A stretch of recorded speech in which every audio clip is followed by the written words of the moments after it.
Hi there, I'm Schulz, a second-year tutor at the Edison Writing Center. Today's Writing Center screencast should help you understand how to create an annotated bibliography. The annotated bibliography is a useful tool that is an extra component to your bibliography. An annotated bibliography takes your list of sources and helps you or a reader know how you are going to use the source, how strong the source is, and what the source is even about. This can be helpful as a step in pre-writing, a research tool, or a way to organize information and make it easily accessible for later use. The first part of a basic annotation usually involves summarizing the source and explaining what the source is about. For example, if you were working on a project about George Washington and found a source on his background, your annotation would explain that the source is about George Washington's background, and you would summarize some basic ideas about George Washington. If you do this well, and you can't remember what source you got your information from, you should now easily be able to track down which source the information did come from by looking at this short description of the source. Each annotation should not be super long though. In general, try to pick one or two very important main ideas to briefly summarize.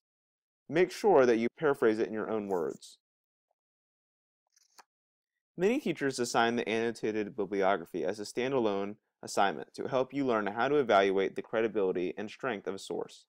The second part of an annotated bibliography usually breaks down the reliability of a source to determine whether you can really rely on this information. As a general rule of thumb, the URL of your strongest sources will end in .gov or .edu. This is because .gov sites are regulated by the government, who primarily want to inform their readers. Also, .edu sites belong to schools, colleges, and other educators, meaning that they also mainly want to help inform their readers. On the other end of the spectrum are the .com URLs. Since URLs ending in .com are regulated by commercial businesses, you cannot always assume they are reliable. You have to consider that some sources change their information or choose to stress certain information to appeal to a consumer. The .org can be more of a gray zone. You should be careful when using .org sites, because some of them will also provide sketchy information. However, it's too easy to say that they are unreliable, because some organizations will supply safe information. You should also be wary of very old publication dates. If you are dealing with old sources, the information may have been right at the time or believed to have been right, but is now outdated or incorrect. Fortunately or unfortunately, there is no exact time range that you should look for your sources. For example, a source on computers should not be 20 years old, since computers have changed so much in this time, but a source explaining the founding of a business might still be reliable because these facts would not change. The final thing to take into consideration is the reliability of the author of your source. If the author is a renowned professor at a major university, you can probably bet on the information being pretty reliable. However, if the author is not included, you can't be sure if someone wrote this in their basement or if they were a completely reliable source. So always be careful when evaluating a source without an author, because they might not be accurate. So now let's take a look at two sources, a good one and a bad one, and use our criteria to decide whether we can trust this source. So let's say I'm writing a piece on the Messenger space probe. In case you don't know what the Messenger is, be aware that it is a space probe that took pictures of the planet Mercury for NASA. Wikipedia says that NASA sent the space probe to observe Canada. The author goes on to say that the surface of Canada has never been observed before, and that this is an extremely exciting step. Common knowledge says that people have actually walked on the surface of Canada, since they are a neighboring country to the US. Sometimes the information will be more subtly changed than this, but we can still look at some of the telltale signs that this source is unreliable. To start, the source has no author included.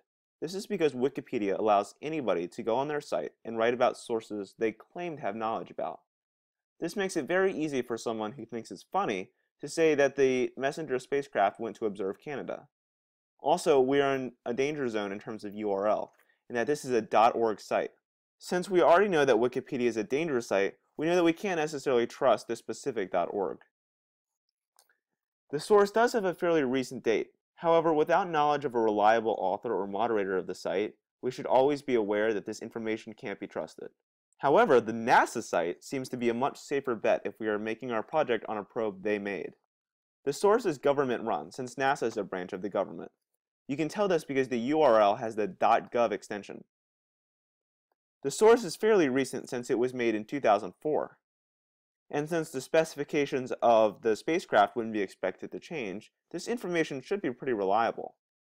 Although the author isn't mentioned, something you should point out in your annotated bibliography, you should make an argument that the article was edited by someone on the site and is run by a NASA official.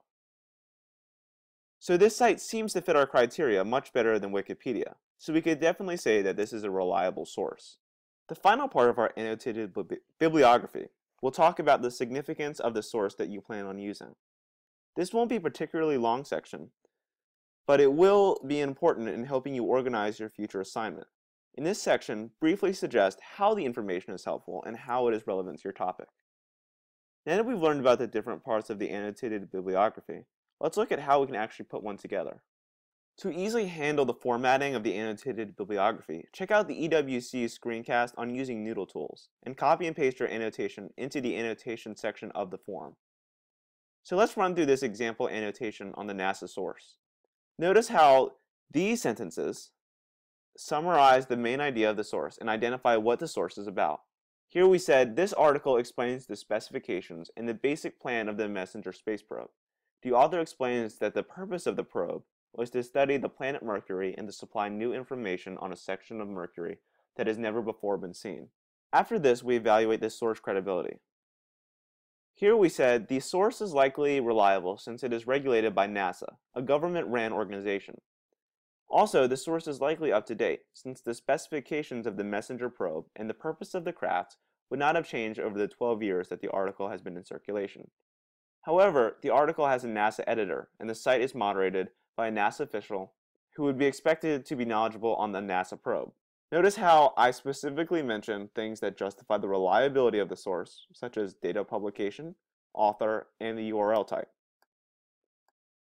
Finally, I organize my later work by saying how I plan on using the source, when I say, the information from this article will be useful in explaining to my reader the initial purpose of the Messenger probe and will help strengthen the introduction of my paper. Now you'll have to repeat this general process for all your sources. The Noodle Tools outputted document will supply you with a properly formatted annotated bibliography that you can turn into your teacher. To find the link to our Noodle Tools screencast, check the description of this video below. If you have any other questions regarding the annotated bibliography, feel free to stop by the Writing Center and schedule a session with us. We also can help you improve your annotated bibliography and writing. The sign-up sheet is right outside of the EWC in room C201. Thanks for watching and good luck with your project.